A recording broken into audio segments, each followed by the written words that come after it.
रामकृष्ण हरी. श्री तुकाराम महाराज गाथा भाष्य अभंग 199.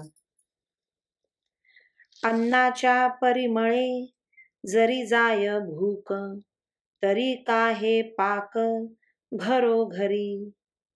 आपुलाले तुम्ही करारे स्वहित, वाचे स्मरा नित्य राम राम.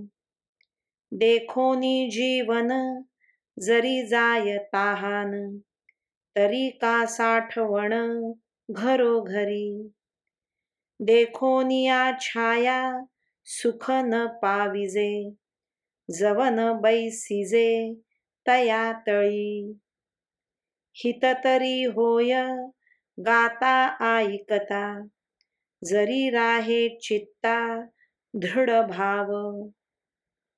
तुका म्हणे होसी भावेची तू मुक्त, काय करीसी युक्त जाणीवेची. अन्नाचा नुसता वास घेतल्याने भूक शमली असती, तर लोकांनी घरोघरी स्वयंपाक करण्याचा खटाटोप का केला असता.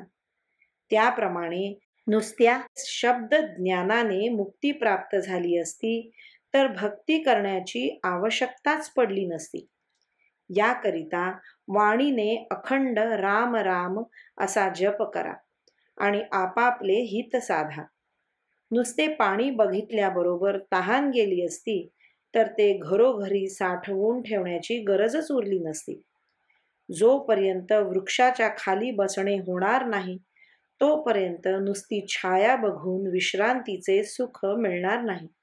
जर चित्तामध्ये हरीविषयी दृढ भाव राहील आणि त्या दृढ भावाने हरीचे गुण ऐकिले व वर्णिले, तरच तुझे हित होईल. तुकाराम महाराज म्हणतात, अरे तू भक्तिभावानेच मुक्त होशील.